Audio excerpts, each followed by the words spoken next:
Good morning. Happy third. It's Wednesday. We're gonna try that again. Good morning and happy. It's not morning. It's like 1 o'clock in the afternoon. Happy Wednesday. Today's coffee is brought to you. Wears black, loves coffee, avoids people, and my George Jones shirt that was Shane's. That I'm so cold that I had to put on this sweater that my mom got me in Ireland when I was like 22. Like I have all of my party outfit pieces on right now, and the pants that say Wisconsin on them that have a racing stripe down the side. That Shane is like, those pants are great, and he's like, I'm like, yeah, and I think they make me super fast. He's like, you look super fast in those pants. I was like, thanks. My Wisconsin Badger pants, because I'm a Wisconsin Badger fan now. No big deal. Ooh.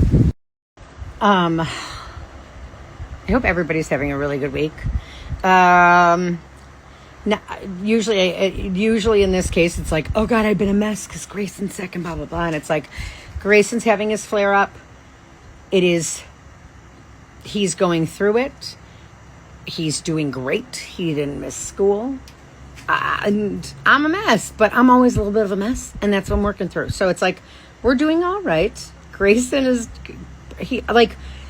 he's got regular kid allergies, and like that is ain't no thing but a chicken wing on a string for some people. And for me, like when he sneezes, I either cry or I go, damn it. And then I look at him and I'm like, you're doing a good job. Just like with sneezes, man, like they're a little triggering. Like when you sneeze, it's like, oh gosh, are you feeling okay? He's like, I feel good. It's like, okay. So it's like, I'm sorry. But every single time it's like, I'd rather say damn it than cry. It makes me want to cry just because it's overwhelming. And in trying to get our nervous system, it is our new normal, which is not bad. We just don't know how to do normal people shit. Like being able to go places, getting just a regular human cold, being a little allergic to when the barometric pressure changes. Usually it was a lot more dramatic than that.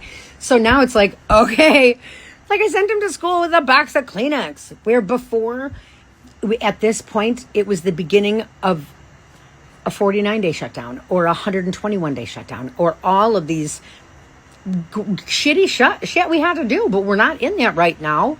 And the kids just sneeze, like kids sneeze. But we've had to stay away from every sneezing kid for so long that it's like, last year, it was like, was there an exposure? I know, because I have the notes for it. But this year, it is, okay, we know that a girl in his class was sick and he didn't get it. His immune system is significantly better than it was. And knock on wood for that, and thank God, right? I said a couple months ago, like, my mother's up there pulling strings where she is finally getting us paid attention to. I just wish she was here to see it, right? Okay, I have some things to show you guys, and I want to take a garden walk, but the lights, because of the rain, the lights aren't on. So, because of the rain, the lights what is it called? Okay, there's a reason I'm married to an electrician. The lights don't work right now, and I can't turn them on because they're not supposed to, because they're outdoor lights, and when they're a little wet, they just you have to wait. So, I wanted to do a garden walk when it wasn't sunny outside with the lights on, but it's not sunny outside because it just rained. So like, this is a very difficult time to capture. So I'm going to do that. But after I show some things, I just realized I have so many mosquito bites on my face. But also I'm feral and can't get out of the garden. So Shane's like, I'm getting eaten. It's like, yeah, you just got to bear through it. I also put in a pool, and I'm also the person who, like, I'm under the impression that if I don't go in the pool for like once a week, but if you stop going in the pool once a week, then you have to close it. And it's like, bet I'll spend Christmas in this, bitch. Literally, I got into the pool the other day and I yelled, Mark Wahlberg, because apparently he takes ice baths, and I'm trying to channel my inner Marky Mark. But in the spirit of, I talked about last week, where it's like, what do I do about my plants dying? Then you decorate for Halloween. Oh, at one point, there's an Anna who has established somewhere in her relationship and household rules that there's, Memorial Day, then there's 4th of July, then there's Labor Day, and then the day after Labor Day is Halloween 1st. Like my blow-ups can go up. And then the realization is like, yes, the plants are going to die, but they're going to be magically whimsical because of the lights. And then we can have like dragons and blow-ups, and we could have a garden Halloween party because I'm growing pumpkins. Like things are lining up for this to be wonderful. So for like the last two weeks, I haven't been able to do a garden update because it's like new things aren't popping up. It's like, okay, we have lots of zinnias, but when I cut them, like the new ones aren't coming in as full, right? So it's like, oh God, things are dwindling, and that makes, but this is seasons, and that's how nature works. Apparently I'm new. So I think that the way that I get over the sadness that comes of plants dying is knowing Halloween party. I don't care when it is. I want kids to wear costumes. I want to take pictures in front of the trampoline. I want to show a movie on the trampoline and have adults have the best time, and somebody makes some apple cider, spiked apple cider. I'm in. Who's in? I think that's how Fatum Witchby was created. Anyway, if you are interested in Halloween festivities, raise your hand. I am. That is what is giving me the dopamine of like, oh yeah, the garden isn't popping new stuff, but we've started talking about plans for next. Like it's not shoulda, coulda, wouldas. It's like, okay, we didn't know anything, and now that we know what we're doing, let's do this, right? But in order to say goodbye and really it's a Halloween. It's sending the garden out. Like, listen, the gourd situations that are happening, I can't wait. Like Shane's like, that's a really cool gourd. I don't even know what that is, and it's like, wait, And there's more coming, right? So I'm going to do that. But first, I want to show a couple of things. Sarah's on her way. So I'm going to wait to do that. And, oh my God, my brain is just cycling. Oh, I made some more stuff. I finished the packer quilt, and I had all this fabric left over, and I'm trying to clean and organize, and I have not done any of that because I needed to figure out what to do with the remnants and what to throw away and not, in a way that is a different behavior than I've ever had. And I had some successes. Okay, remnants of t-shirts. The reason why t-shirts are hard to make into quilts is because they are stretchy, but there's other things that you can do with that textile, and that is make it into yarn. You cut it into strips and then you connect them, and you can either make a ball of yarn or you can make fringe and all these things. So I have never gone down that rabbit hole and have so much leftover t-shirt quilts that I was like, okay, what can I do, right? Can I braid it? Yes. I can braid it, right? Little tassel. I like to make little how do you do's when somebody orders. This is like you throw it in your purse, put keys on it, right? Put your spare key on it. It's like, all right, I have so much green and gold and packer stuff. It's like, okay, little cheerleader pom-poms. Okay, yep, we can French it. We can fishtail braid it, right? Can you make little tiny ones? I did it. Look at how cute they are. Oh my goodness. Hold on, wait. I like the small ones. The small ones are my favorite. I like the solid fringe as opposed to the fringy fringe. But then cute little gray one, right? Packer one. This one looks like a mermaid tail. Like, just what can I do, right? I want to reduce, reuse, recycle, but then I also want to do good with it. So it's like, there's a lot of, what do I want to do's with that? Look at this one, right? I could put it on a hair clip or a scrunchie or whatever, but being able to reuse t-shirt material is the hyper focus I'm going under, because I'm going to end up with a lot of it. I've gotten some orders and still have some room for more, but I have to figure out as somebody who once lived with the philosophy of she who dies with the most fabric wins, and I was winning, I want to make sure that I am being efficient in storage and resetting this room. So it's like, how small of a piece do I keep or get rid of? It is, okay, if I can do this with the smallest pieces, then I just have to be organized with it, because there's a lot of reduce, reuse, recycle, do good with it. I got to come up with something shorter than that, right? But I figured out how to make the cutest. Oh, I love it. Right? First of all, I am tired of working with Packers fabric. I'm not an anti-Packer fan anymore. I'm a Bears fan, but I'm not an anti-Packer fan. But this has just been a lot of green and gold. This process took me all day yesterday to kind of really wrap my head around how to be efficient at it. And after a couple of trial and errors, I think that this is something that if I ordered a t-shirt quilt, right, and was like, hey, I want a t-shirt quilt, it's like, okay, would you also like the matching pillow for insert however much the value is there, right? Where I have it, and if somebody's like, oh, no, I don't want that, then good. I can make keychains to sell for local fundraisers or pillows to put on an Etsy shop to customer. I don't care. I don't want to sit on it. I don't want to not have a plan. I don't have to do that plan today, but I also cannot live in the chaos of doom boxes that being a fabric hoarder, ex-fabric hoarder is, right? I don't know what part of that I'm going to know. As an ex-fabric hoarder, I know that I'm more likely to get into the habit of having a bag full of scraps I never touch again. I know, because I have 75,000 bags of scraps I don't know what to do with. And a lot of them are t-shirts. Being able just to go figure out what to do with the t-shirt remnants I already have. But then to be able to do good with it. I ain't a Packer fan, but if this was Bears colors or Sequoia colors, heck yes, I want one of those to go with my comfy blanket, right? Or my comfy quilt.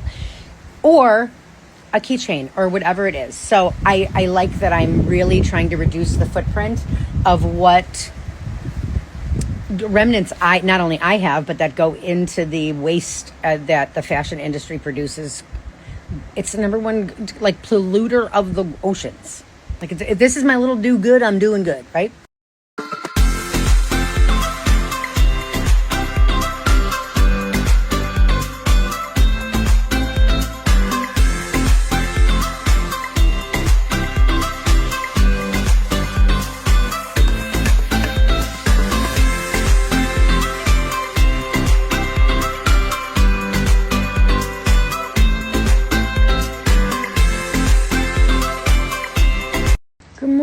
Happy Friday. Today's coffee is brought to you by the Hello Pumpkin mug because it's freaking cold outside and I'm not okay with that. April this morning was like, it's supposed to get up to 70 and it's like, don't even tell me it's going to get warm because it'll never be warm enough to not be freezing in my pool or in the garden doing things where it's not, I need a jacket. It's fucking cold. And I talked myself through that the other day of yes, but that means that Halloween's coming and we're going to be really excited about it. It's like, well, yeah, but powdery mildew, I don't know how to deal with that. It's okay that the garden is coming to the closing end of it. It's just, what do I do now? I got to get inside and sew, but as the narrative has gone for quite a while, inside is hard for me. But things are moving around. I'm moving along. I have a lot of things to do. I have to organize the spare room and get it set up for when the kids want to come home and need a place to stay because they're in colleges and in different countries and getting their own apartments and stuff. What?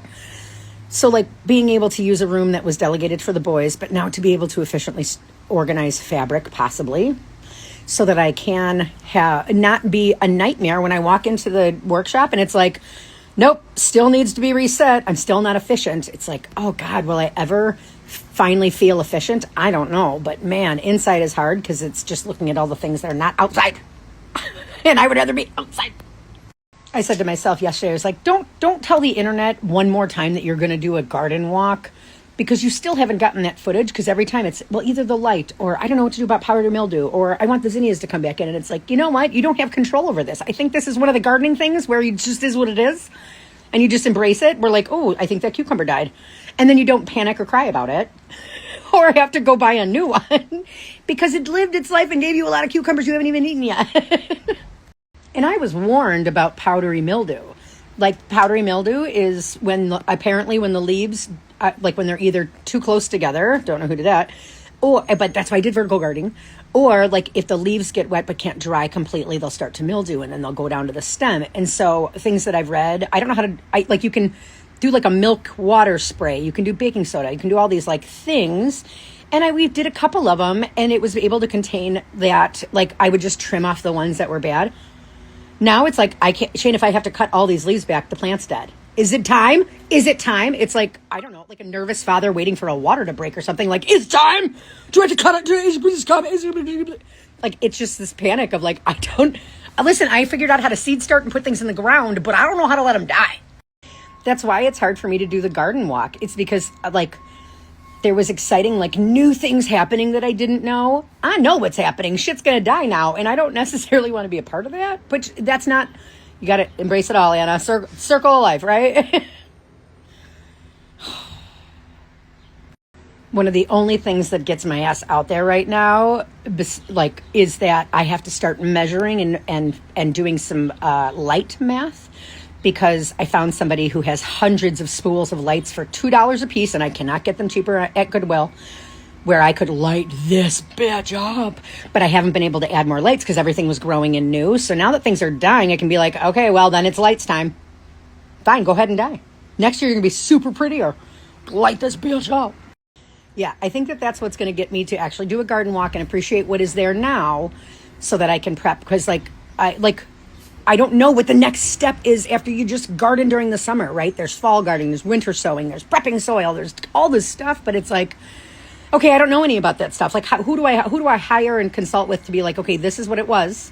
This is what I think we wanted to try next year. What do we do? Do I just have to watch a shit ton more of YouTube clips? Or is there like a local gardener like that is like, Anna, this is my hyper focus and I've been doing it for a long time, and if you need some help, I'll come over. And they watch Coffee with Anna, that'd be cool. But even if you're watching Coffee with Anna and you're like, Anna, I got somebody who can possibly give you some advice and reduce your anxiety about this, that'd be neat. Send them my way. Melissa from Perkles Plants, we're going to need you soon. Okay, so in talking about lights, this all started with Jamie Jam's Christmas lights, right? I wanted somewhere to display them all year long so I wasn't crippled when I had to take them out of a storage unit. And so I used all the lights that were donated by the farmers last year. Plus, I've been buying acquiring anywhere I can, right? Like I got these at Saver, 150 multi-strand lights that like blink and do all different shit. Total length, 44 feet. I got it for $3.49 and it was half off because in Savers in Crystal Lake is half off on Mondays. I didn't even know. So $3.49, I got these for $1.75. I don't know if that math is right. And then I've gotten these, which were $3 at Goodwill, right? Just 100 lights. Also, like these ones you can add 3 lights to. The other ones you can add 4 lights to. It's like none of them are the same, but they're not all the same color. So I'm mixing and matching. So I really have no idea how many lights I put on so far. But I do know that when people put Christmas lights on their house, sometimes they put them on. They either buy high quality lights that are on all the time, or they buy a timer, and they don't last forever. I have pushed these Jamie Jam's Christmas lights to their limits, and some of them are already burning out or not surviving great, which I water them. Christmas lights that are hanging on a house don't get blasted with water in the way that I do. So I know that the ones that I already have on now are not going to last forever. So I need to know how many spools I would need to replace them, but also light up the rest of this. So it's like, oh gosh, I do love me some math, and that will help me be able to not cry about a cucumber plant that is refusing to live anymore. I do know that I like the icicle lights on the trellis, but I wouldn't do icicle lights again. So just having straight strand lights is already different than the math I've done on that. So it's like, I don't know where to start. Do I calculate what I have, or do I just plan to take everything down and then replace it when everything's dead and ready, getting ready for next year? Don't know, but we'll walk through it. Okay, I want to get this so that I have it even for myself, because like when Shane and I talk about what we're doing next year, it's so overwhelming because I've like things I'm not even using yet, right? I have this big trellis archway that we bought originally to go by the dome, or before the dome, and the day it got here was the day I realized it didn't work there, and the day that the pumpkin trampoline fiasco started. And then I have this big arch, which is a hammock, but I don't think I want it to sit on the ground like that. I think I want to put it up and have it arch over something. So we've been really paying attention to where our sun is and things like that during this year. And we know we have to cut down part of this massive pine tree that grows all the little trees in our gutter. Like, we can't stay on top of that. So we have to cut part of that down. And then I have this whole little plot in our front area that I can do tomatoes in next year with possibly one of those trellises, because I really need to make sure that my tomatoes that I plant, I had a 13-foot tomato that was 3 feet off the ground. I didn't realize that could happen. These are all weeds and stuff that we're going to get rid of. Oh, I'm going to stage my graveyard in this walkway. It's going to be so cute. It's going to be so cute. cute. My Grim Reaper's all ready to go. This bed, I realized the other day that this bed, all brand new beds are going to start to settle and do all that stuff. But the reason why our tomatoes kind of just stalemated was because all of the wood and sticks and brush that is underneath this bed had created air pockets, so the roots might not have anywhere to go, and because that just takes a little bit. But I think if this is half of what we had, because I had to cut them in half. But all of these huge ass tomatoes are like refusing to turn red. Like nobody will blush. Like these are monster mamma jammas in there, and then somewhere in there's like a tiny baby bell pepper. But we have all of these big old tomatoes that are oh, look, maybe a little bit of blushing. But these fat guys just have been here forever. Oh, there's a little tiny one. I have so many little baby red tomatoes. If somebody needs some tomatoes, let me know. Oh, look at him. I get to go hunting later. I'll wait for Sarah. But that fat guy, be a tomato already. You've been green for 3 months. My niece and nephew and Grayson and I found these on a Wednesday. We were in a golf cart and found these that somebody was throwing away, like throwing away. And so I'm going to make a little walkway out of that because I don't like to deal with the dirt. I moved this entire bed that was at one point was baggage claim, and we just got a fountain that we'll put there next year. These have no clue what they are. They're in the marigold family, no flowers, and they just have looked like this forever. Is that a big old something? That's a something. Yeet. Tomato cages are just the suggestion of being able to be helpful, but they didn't help at all. But I have like 3 chocolate cherry tomatoes that are coming in finally. So those are blushing. We have a couple of, these are yellow low acid tomatoes. This is aroma, and I don't think that there's one. Oh, there is 2 tomatoes on this whole plant. Good job. I have cut and come again zinnias, but I want to get a good picture of all of them blooming, so I haven't cut in I think a week and a half. And so all of the zinnias are just living their best lives.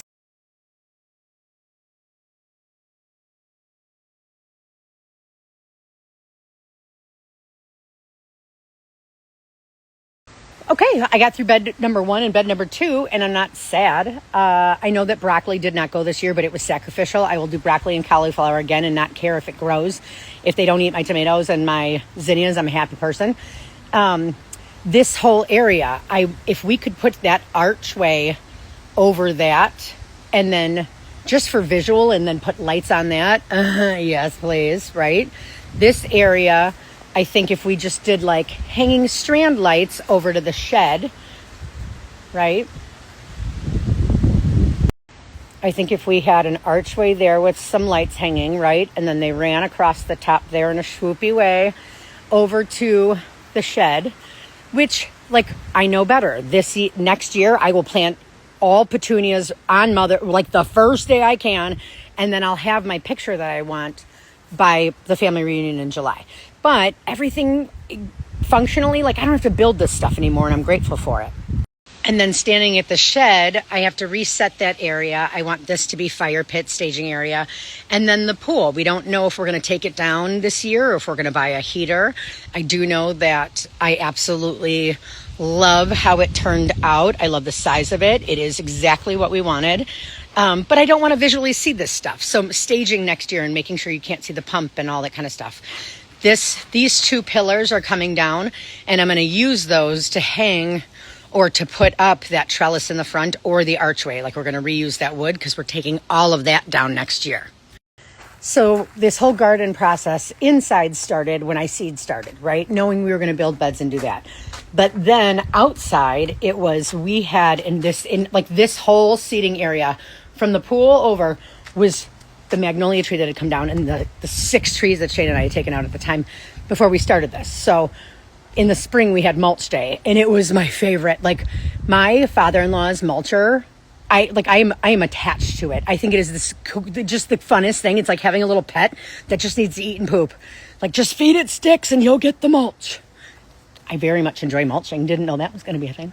So all summer long, as I've taken down trees and we cleared out the pit and all that stuff, the side of our house was as tall as me, full of trees. And then that got so full, the neighbor had a tree come down. And so I was like, oh, just put it towards the end or put it towards our property line, and I will mulch it when we do mulch day. So we had one over there, and then we had one over behind the sunflower bed because another tree came down there. So it's like, Shane, I think that we have more than one day of mulching ahead of us, so I just want to be efficient. So we started by my Minecraft pit. So Anna's idea of composting is like, if I find worms, I just keep digging. And so there's a very, it's like I dug a grave. There's a very, very big hole over there. So back along this area, right, I'm going to do efficient storage and things, but I dug this hole because there was really good wormy stuff and I was taking out roots. This is going to be a whole compost area, but right now we're storing all of our stuff. This is all the bags from my sister's yard that's been, composting and stuff. So I need to fill it with yard clippings and then cover it because we mulched. And apparently, some people love diamonds. Mulch is like my love language, apparently. I don't know.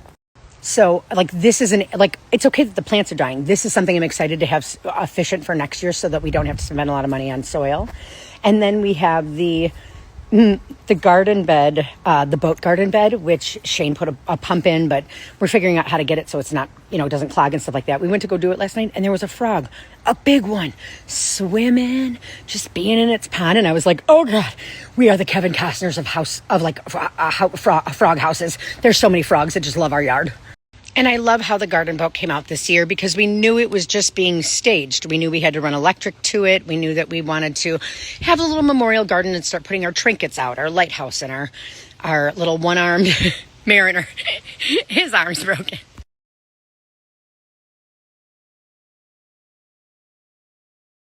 And I put our cucumbers back there, which are now really just not in the throes of growing, and they're kind of wilty and sad, but I still see some cute little pickles on there I want to pick.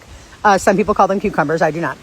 In this bed, we did beans and cucumbers, and they trellised. So I know now next year that I will intentionally put those on my arches because that's what I want all of the arches to look like. But the watermelon didn't take off until really late, and I didn't get cucumber until late. So the watermelon only made it a little bit, and which means I think it's going to get voted out of the archway beds, right? It's just going to be a vote. Nope, you didn't do this, right? And even the cantaloupe, they went up and they did it, but I want this fullness. This is the vibe I'm going for. And next year I hope to have it over those, right? We have it didn't not do it. Here's a front angle. So the cantaloupe is in there. There's tomatoes underneath, right? Cantaloupe is there. And then these are all ornamental gourds. And this is the effect I want over the whole thing. You walk in and the sun changes, obviously. So there's a little less growth back here, but it didn't not go. And I put the wrong plants in. I should have never put a yellow zucchini there, even though it's growing. Or that's summer squash. This is zucchini. And they're growing, but they bush. They were never going to do that, You know what I'm saying? You picking up you smelling what I'm stepping in? Look at my little bread box in there that has my tools. My absolute favorite place to stand and look at things is right here. You can see the dome from here. My little gourds are all doing cute shit. I can't. Oh, I'm obsessed. And look, I finally got a butternut squash to grow. And it only took 6 tries, but we finally got a butternut to grow. And Anna's not going to touch it because she broke the last one. But it's doing it. Look at how cute it is. Oh. All just little adorable gourds everywhere.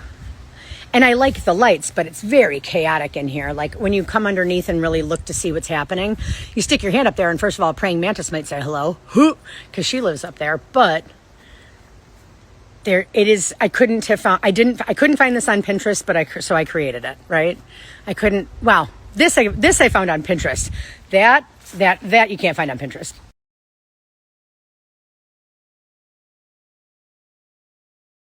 Over here in our other little squash bed, I have another butternut coming in. The vines are still growing. There is some powdery mildew on these ones, but they were late bloomers. They didn't take off right away.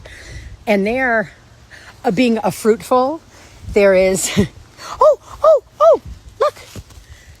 First of all, a bee just flew in. Look there's a little yellow squash in there that's growing. And then there's a butternut that's monster growing in my flower bed. These zinnias are coming in and getting really tall. I am getting ready for Halloween. That is the goal. But I do want to put lights along this next year. So when this does die off, I'm not going to be totally sad because I'll have something to do. This little trellis we put up late, but next year I'll make sure that I do have fruiting and squashing things right on top of it, right? Down here, I don't even know what to do with those ones. If anybody's ever eaten that, let me know. And there's some babies coming in. Oh, there's one. Ugh. And then because I didn't know what I was doing, it all took over the neighbor's yard. So when you walk further down, zinnias are everywhere. That guy didn't make it. He didn't make it, and that's okay. I have some tomatoes to get. And then back in here is the back side of that bed because holy crap, did these guys just start growing. I should have known. I put my little tomatoes and things back here by the sunflower bed to get on the automatic watering system. And then this, oh my God, the sunflowers got so big I can't get a picture of them.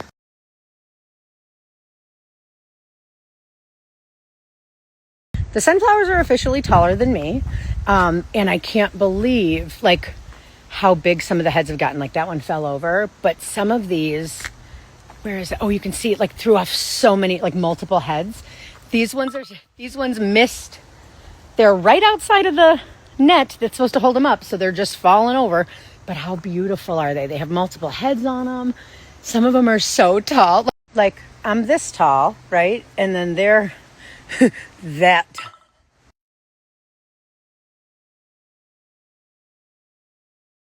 So when I'm standing next to them, this is my view. Like, oh, I only see the bottom of that one. So many bees. That one's so pretty.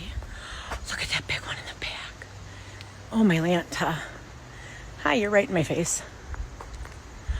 Oh, God, look at how beautiful they are.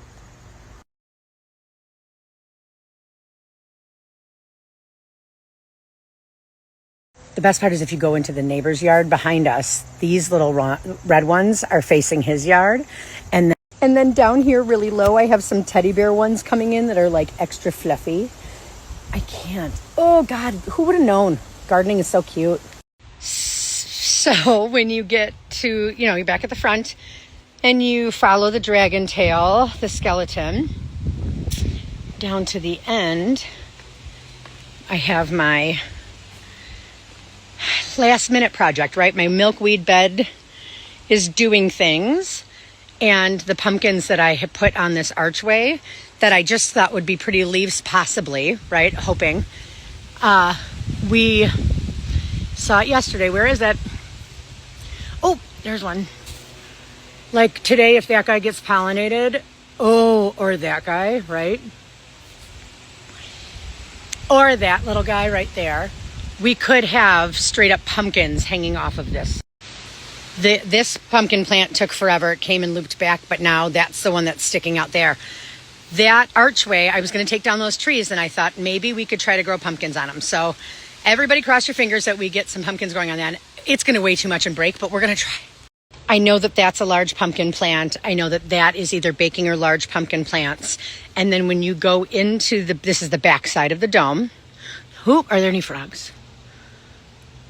Always got to look out because if I don't pay attention, once I step on it, we're both in a happy dance. So you walk in the dome, and I believe that is a large pumpkin. I think that's a zucchini. Didn't plant that. Got some ornamental gourds coming in. We have two gourds that Shane and I lovingly refer to as the hangy boobs. Little tiny howdy-a-doos, some down there. Had a lot of powdery mildew. Had to take off a huge chunk there. Which is okay because this is turning into a movie theater when it's not actively growing fruits. This, I don't know what those guys are, but they're coming in. And then this one threw just 3 little boo pumpkins, tiny little mini spooky boos. I don't know how well it's going to support or what it's going to do. So I have little zip ties holding things up because I still need to put lights on here and I still need to do some stuff. But right now we're just kind of seeing how the end of the season goes. The powdery mildew has gotten beyond where I can control it, but it's also the end of the season. I just want to make sure it's not going to contaminate my beds next year. So that is where the gardening advice that I'm looking for is. But it's the cutest thing I could have built. I have to get an extension cord to run that light, but aesthetically it did exactly what I wanted it to do. And at night it lights up like a fairy tale wonderland. And I want to continue that vibe so that I don't have to be so sad when everything's dying. Oh God, who wants to live here with me? Just underneath the sunflower beds like little tiny pixie fairies. I can't. There's not one flower that doesn't have a big old fat bee on it. And that's why my garden did so well this year. The pollinators understood the assignment. Oh my God, these ones that aren't trellis are going to break. I got to figure out what to do. Help. I haven't done any math for lights, but looking at all the zinnias coming in now that I've moved them around and they're blooming, it's like, oh my gosh, there's so many different colors. Like, I don't know how to curate the colors next year to make sure that I have all pink in one spot and these and the other ones. It's like I want to vary it a little bit, but look at how beautiful these heads are. Oh God. They're just coming in beautifully. I wish that there were, like when you cut them back, right? More come in, but at some point you got to stop. I want them to be this bushy, but then full in bloom. So I'm hoping that I get that aesthetic before everything starts to die. Like these ones are understanding the assignment. There's a little pepper plant, one tiny little bit. Look I grew a bell pepper. Good job, Anna. And a shit ton of Roma tomatoes that refused to turn red. That zinnia plant like just did it. It's beautiful. This one, the ones over here, not so much, where I wish I had a shit ton more of those. I'm so glad I finally did the garden walk. The good news is that in talking about the sun next year, my neighbor's got 2 trees. One is like a crabapple tree. The other one's an apple tree, but we don't know what kind they are. We know that they're too close together and there's a big ass bush in the middle of them that was supposed to be a pine tree, but it got snuffed, right? So the other day, there's all these apples everywhere, which brings the not great bees and the not great mosquitoes. And so I went over and I rang his doorbell and was like, hey, I know you have the Ring doorbell, like not important, but like when you get a chance, swing over. I think I got a solution to our bees and mosquitoes and apple problem. And so he came over and I was like, listen, Gardener Anna has an idea. I am now in the neighbor's yard and these are the back of my beds and they don't get sun because of this half dead crabapple tree that I don't know if crabapple is an actual type of apple or if that's just shit apples that don't have the opportunity to pollinate the right way. There's this, what was supposed to be a tree is now just an awful bush that blocks the shit out of my sun. And then this apple tree that's happy as can be, but not getting apples that are edible, right? So we have to figure out what type of tree this is, figure out what type of the apple tree is. The one we call the crab apple tree. If they are the same breed, it means that this pine tree is suffocating things and that they can't grow. And that the apple trees haven't been snipped or maintained. So I said to him, I was like, listen, do you love those trees? Because I will happily, thank you for letting me steal your yard. I'm planning to continue that. But the sunflowers are going to seed themselves. We don't have any choices now. Mm-hmm. But I was like, so if I get a bug up my ass one day and just want to mow the yard and pick up all the apples to put them in my compost, because then I'm going to bury them under all the mulch that we did so that we can hopefully contain some of these mosquitoes and bees. I said, but do you mind if I trim back or just completely steal that pine tree of yours? And he's like, no, I didn't even know that was a tree. It's like, okay, good. So if your backyard was extremely different the next time you walked into it, would you even know? And he's like, probably not. I was like, God, I hope you never move. I really appreciate you as a neighbor. Don't worry. I'm not gonna do anything to hurt our equities. We're only raising property values here. This shit's gorgeous. I truly have no idea if my neighbors enjoy being my neighbor or if they think I'm a crazy person, but I know that compared to what we had 3 months ago to look at in our backyard, which was not great, it's now this.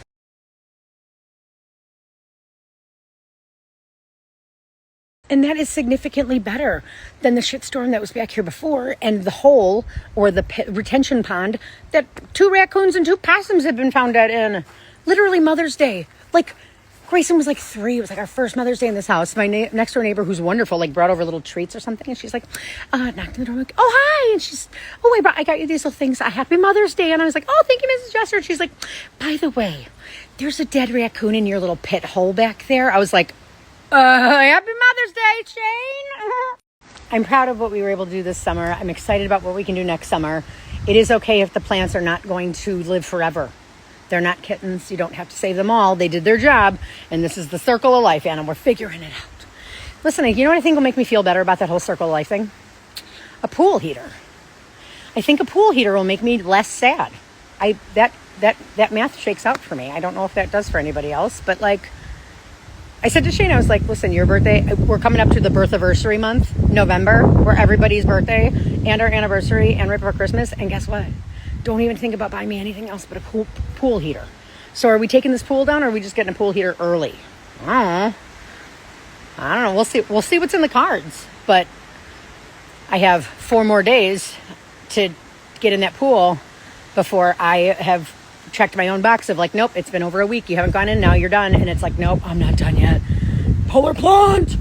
I got distracted talking about the pool. I didn't even finish talking about mulch mode. So in the spring, we did a mulch day. It was wonderful. And that kicked off the start of the beds.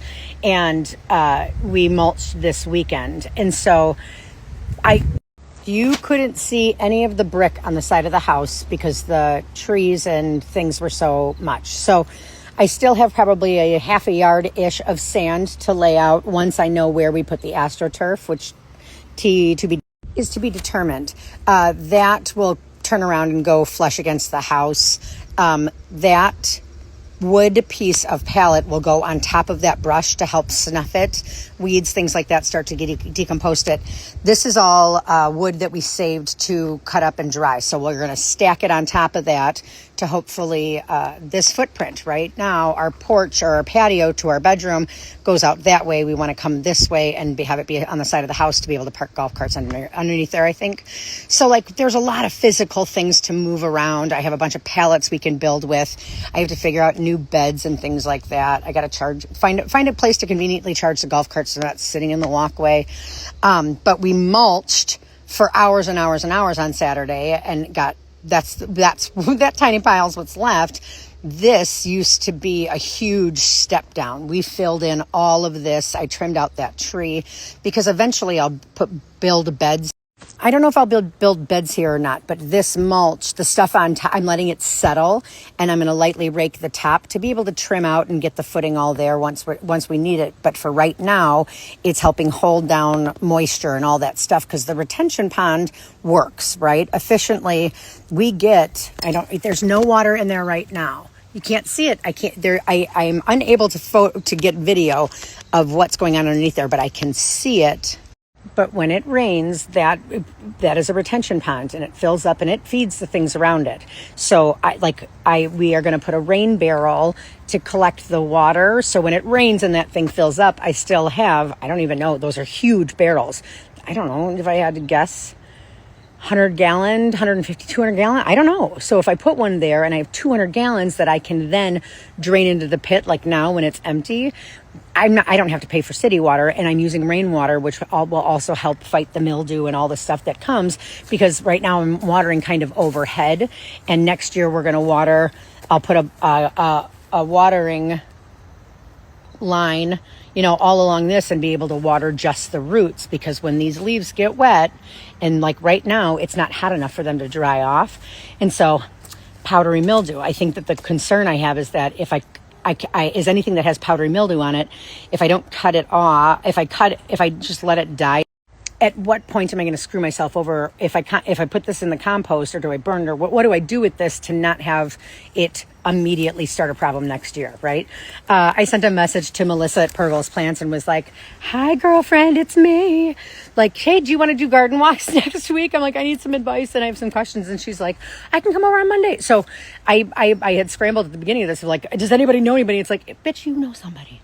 You got friends. So my friend Melissa's going to come over and help me, navigate this. But also there's a couple of people that have either seen the garden when it was early, or I have said, I want to come and do a garden walk at your house. Like, I know things are dying off, but like, if anybody wants to chit chat about what to do towards the end of things, right? I have a lot of physical stuff to move around, but I know right now, sitting in that storage unit that I have avoided for over a year, sitting in that storage unit is my dragons, and my dragons need to be in this backyard and be whimsical as fuck.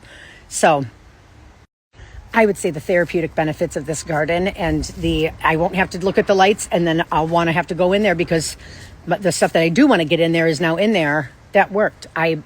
It took all of this to be able for me to have incentive and not cry at the thought about going to the storage unit, and instead being very happy about it. So, gardening, man. So glad it's a thing. it has taken me weeks to do that garden walk and to like get all of those thoughts of not only what did we do, what are we currently doing? No, what are we doing next? I don't know. Like it's very exciting, but so overwhelming. But I don't know if hobbies should be this overwhelming, but the overwhelming part is the therapeutic benefits of it. It's like, okay, I did all this and now I touch a storage unit and I'm not sad about it. That is leaps and bounds better than where we were. How do we keep that momentum going and going forward and not backward, right? That is every decision. It's like, okay, what could go wrong with, like, the overthinking is prevalent, but working on the tools that I have, like, okay, we're going to put one foot in front of the other, right? That song's been in my head for weeks.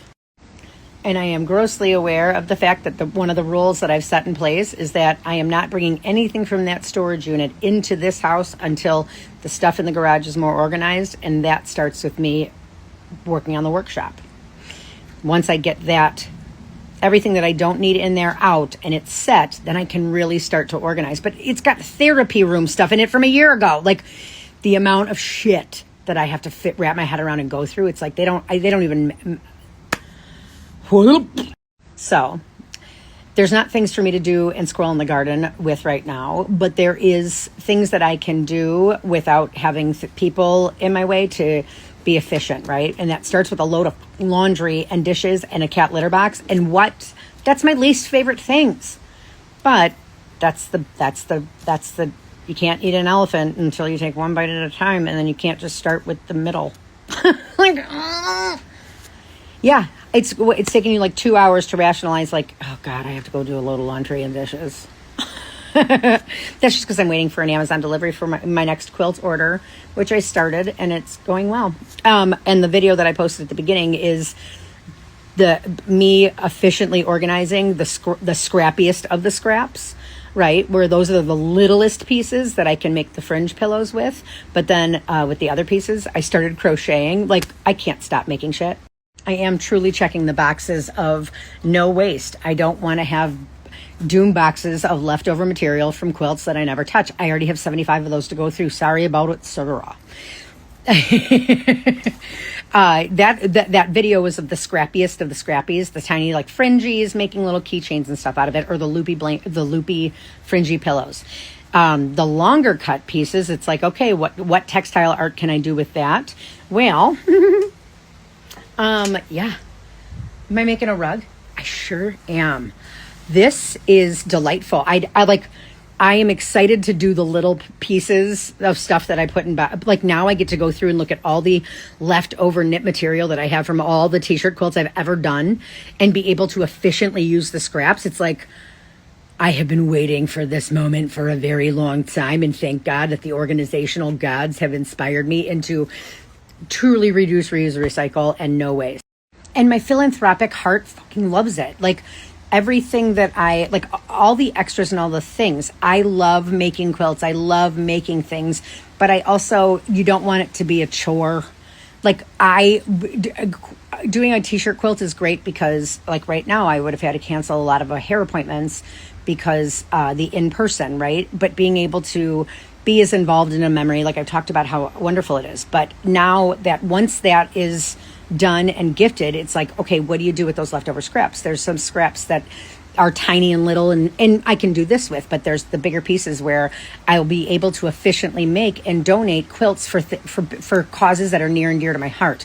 Like, I cannot wait to show up and go to Penny's Purpose and say, hey, here's a Sequoia raffle quilt to sell tickets for, or do whatever you need to do to be philanthropic to raise money for a very good cause, because you really showed up and I appreciate the shit out of you. The Maddox project, which it still gets me, like, they donated to us, and it was very, very sweet, and like, it was very hard. They lost their child, right? Where I was fighting for my kid and making sure that he was medically okay. I live with the fear that Grayson's allergies will one day take him out, and he's an anaphylactic kid, right? So they lost a son, and they did good going forward, right? But I haven't even been able to send a letter of thank you because it turns me into a bucket. And so it's like, I can't wait to be able to show up and be like, not only like here, like the amount of thank you that I have not been able to give them yet. To be like, they donated and they paid it forward. And I want to be able to do that for them in a way that my mother would be proud of, you know, just different things. The Lions Club always does the corn, has the corn roast at their the chicken barbecue in honor of my cousin Stephen J, who used to be a member and passed away about 6 years ago now. And like being able to donate in his name, you know, different stuff like that, like being able to do good with things that fill my heart is the thing that's keeping me alive right now. And so instead of being sad about having to go to a storage unit or like clean rooms and move shit, because that's been really hard for a lot of years, it's like, okay, hopefully this is the last time and that maybe it'll feel more settling. Like that's the hope, right?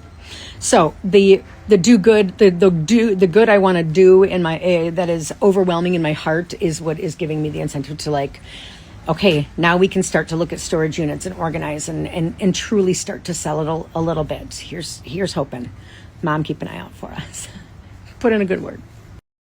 Okay, Sarah's coming over later, and I have told her, hey, girl, you're going to probably want to watch Coffee with Anna before you come over, because I'm just going to say the same things, because that's what I just dumped everything my brain was thinking about. So watch that before you come over. You're going to want to watch the episode before the current, when you like the live taping. Oh God, this is. I had a really heavy heart this week, and I had coffee with my aunt on Wednesday, and it shifted my lens a little bit, and I really needed it. So thank you, Teresa. I miss you. Oh, anyway. I hope everybody has a good day. I know that I have to go do a little laundry and dishes and change cat litter boxes, and I'm going to really, really try to get that done before Shane gets home. I went to the storage unit. Okay. Same garden walk. 12 hours later, but in the dark. Okay, bed number 1. Still dark as hell. This is with the light on my camera, but look at it without it. Okay, so at night we get the light from here, or like the light off of here, reflects off of here. Bed number 2, you can't even see, right? This is where you get murdered in scary movies. The shed is starting to reflect things off of the house, but there's not a lot of light coming off there. But then we went to the storage unit. Frankenstein's guarding my compost pile. Ooh. Boat bed needs more lights. There ain't no lights there. That's depressing.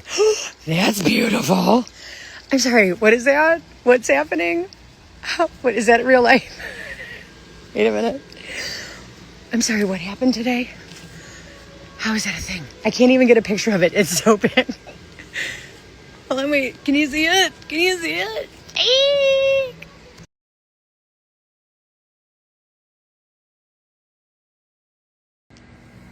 How is this real life? I can't.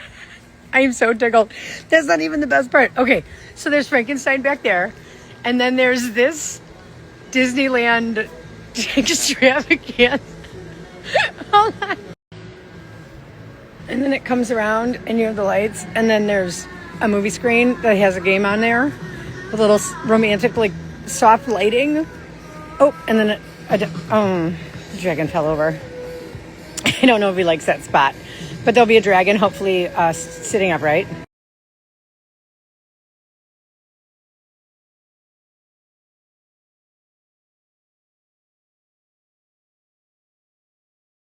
Oh, goodness. Look at how majestic she is. I can't. How do we get dry ice involved?